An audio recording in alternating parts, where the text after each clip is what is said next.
I know that was a long wait for the Sons of the Shoe fans there, so we're just going to jump right in, Spencer. What is the second question we have about the Chip Kelly Ryan Day marriage here? Yeah, so this one we talked a lot in that first time just about like the overarching shift and why Chip Kelly made this decision. I'm curious about like the actual in-game decision making as it relates to Ohio State. And the question that I posed and sort of discussed last week when I was riding solo was fourth and 7 at Michigan's 47, fourth quarter, 6 minutes left in the game. You're down 7 points, or you're down whatever 4 points, whatever it is. You're down by a single. You're down by a single possession.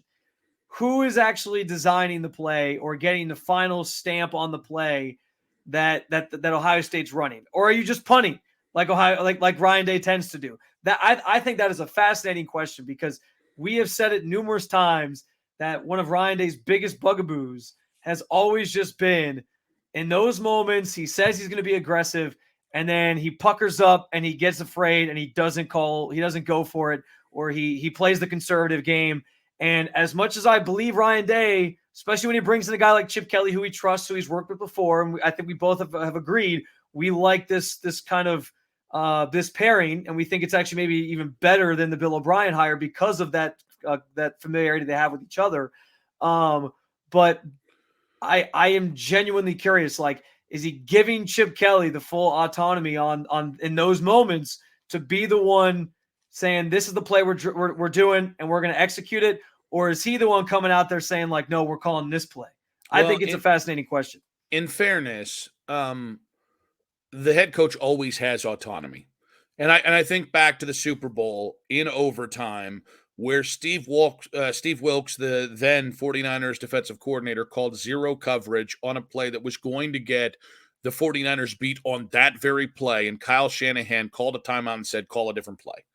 So, like, that's a scenario where it's offensive head coach telling a defensive coordinator, yeah, that ain't going to fly here. So I do think, like, the caveat is always I love the Greg Williams cover zero. Well, every head coach ultimately has the autonomy. Now, what I will say is what makes it interesting is now this is offensive head coach on offensive coordinator. Yeah.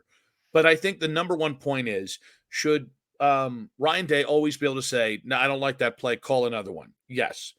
But who actually makes who's calling the plays, who's trying to call the game in his head? It should be Chip Kelly. The number one thing you can't do is, if Ryan Day were more successful, and when I say more successful, I'm talking if he had more of a distinctive voice as offensive coordinator, if he was Bill Walsh, it's different of him picking out a game or picking out a play in the midst of a game plan and saying, I want this. Yeah. Ryan Day's biggest problem as an offensive coordinator is he didn't have a personality. He didn't have a thing that you fell back on and say, this is who Ryan Day was. So I look to Chip Kelly, and I think you're paying Chip Kelly an ass load of money to make those decisions because Ryan Day shouldn't be focused with the in and out of every play call. If he sees something, like, for instance, hey, this is actually, you're blinded by something. If he sees something in the moment, that's different than him keeping score in his head going, well, this is a really important decision. I need to be the one to make it. That's not, to me, if you trust him to make a 1st and 10 call in the first quarter where you're up 10-0, you can trust him, or you should be able to trust him with a 4th and 2 call. Outside of, do we punt or do we go for it? You should be able to, like, that's the whole point of having Chip Kelly here. If not, you're paying him a lot of money for it to make it look like Chip Kelly is the offensive coordinator. Well, and I agree, and that's exactly what I said the exact same thing last week. But what I find fascinating about it, and again, it's different when it's the head coach getting to decide. All right, we're going to punt here, or we're actually going to go for it here. Like, I get that Ryan Day gets the final say or stamp of approval on that decision.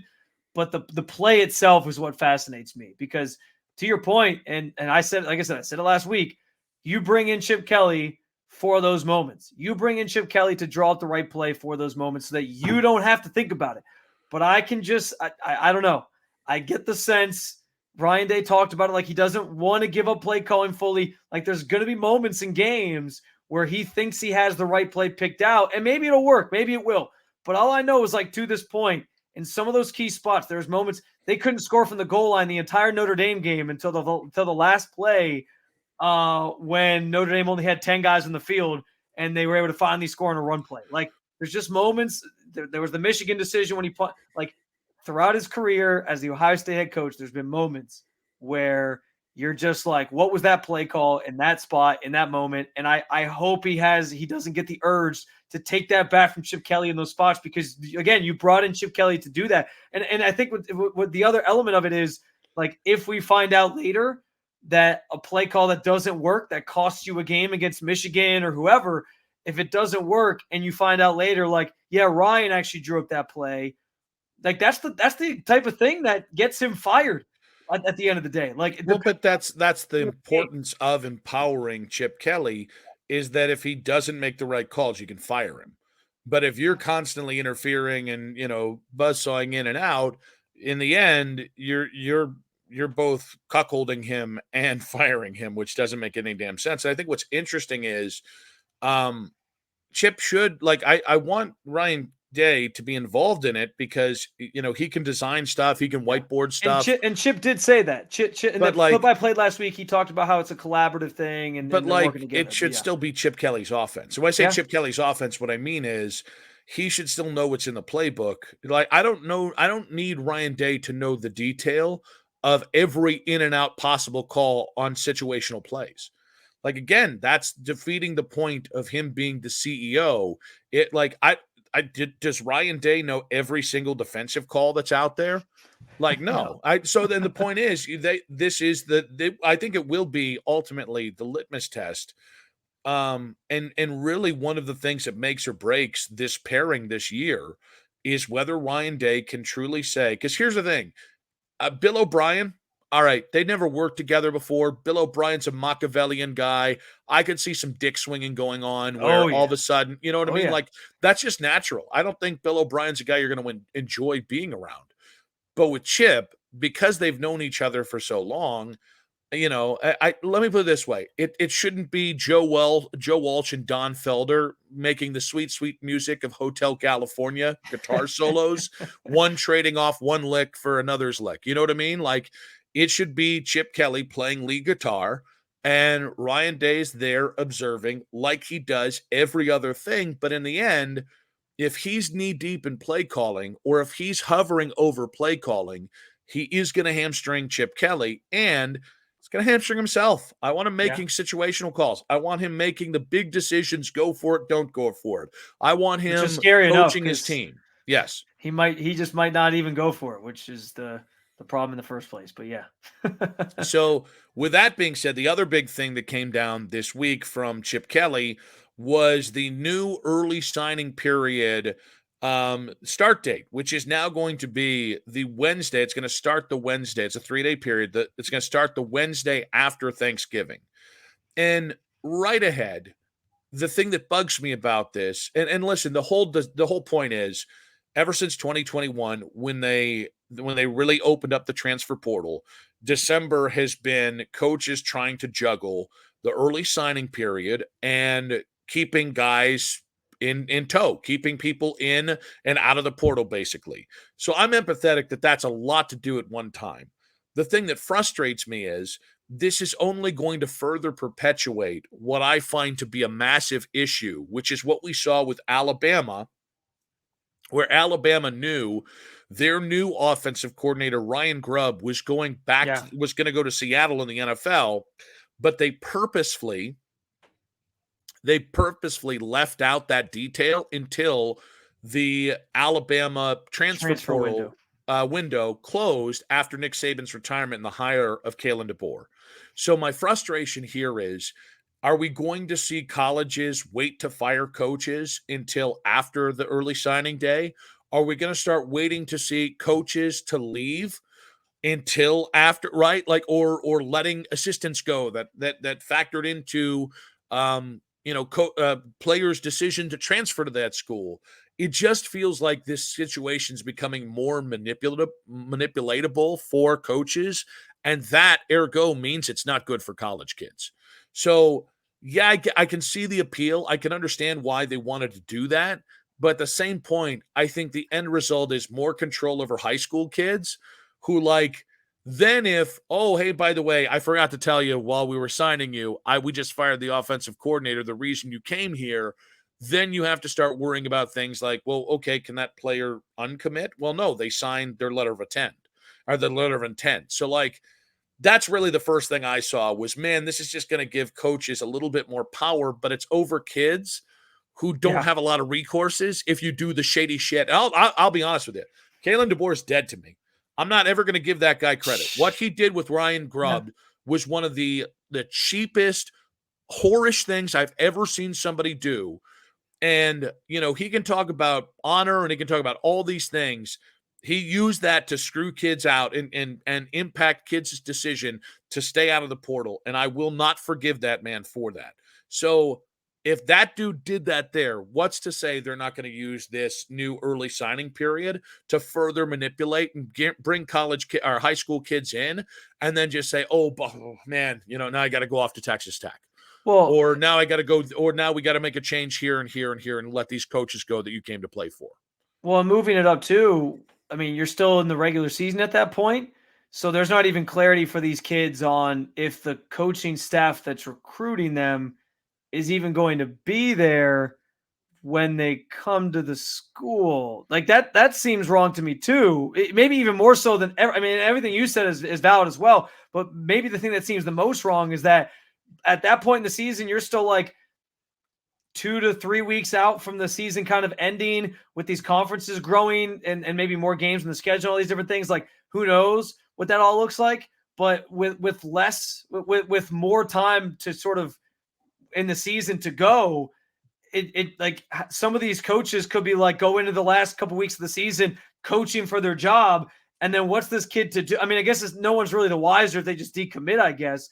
But still, it's like you're trying to commit to a school and find where you fit.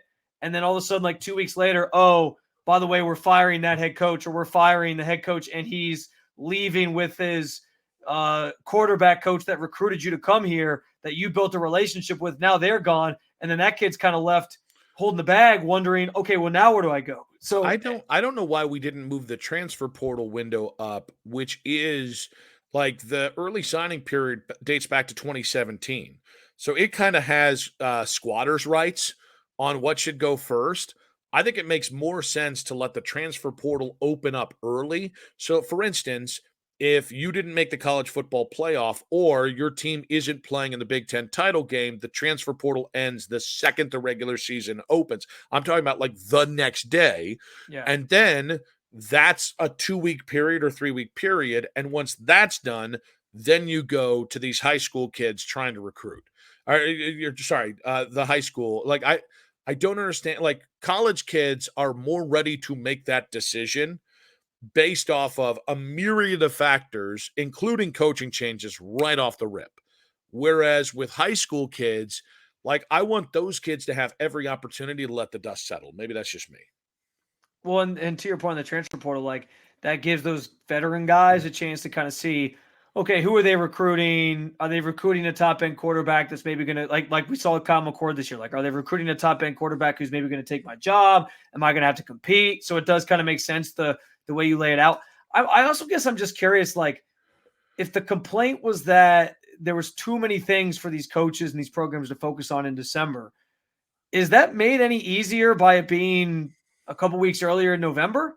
Like maybe if you're Ohio State and granted, like the week of Thanksgiving, they're usually playing Michigan. Now that might change coming up here in the next few years, but that's not really an easy week to be focused on recruiting either because it's the Michigan game. Like it's the game. But for like maybe if in the future, if they're just playing like lowly Indiana, it's not that big of a deal that they have to go out and recruit that and make sure they're like really getting these guys to stick to their commitments. But I don't know that that's a great point, by the way, because I do think the fact that NIL is now factoring into high school kids, I think college coaches are like, man, I don't want to be held hostage from high school kids all the way to the middle of December. I think that's a really, really good point that you just made there. Like, I think this is about that extra 2 weeks of trying to hold your commitments is excruciating for I mean, we saw it with Ryan Day. Yeah. I mean, Yeah, he Ryan was Day sweating it focused out with more on Jeremiah signing Smith. well, Jeremiah Smith, Edric Houston, like Yeah. they were sweating it out doing full service recruiting instead of, I don't know, preparing for the bowl game. And it's like, if that's really the reason, then yes, you decluttered it, but you did it for the sake of head coaches instead of the college athletes. And I Right. just Right. it's everything's trying to steal back power from For recruits sure. or from kids, and it's just so transparent that it's tough not to be jaded about where the college football game is. Now, we want to know from you guys. Comment on the 92 Through the Van YouTube page. Do you like the new early signing deadline? Again, it's going to be the Wednesday after Thanksgiving. That moves it up about 2 weeks there. Leave a comment on 92 Through the Van's YouTube channel. And from WAP to BAP, we'll explain after a quick word from our sponsors.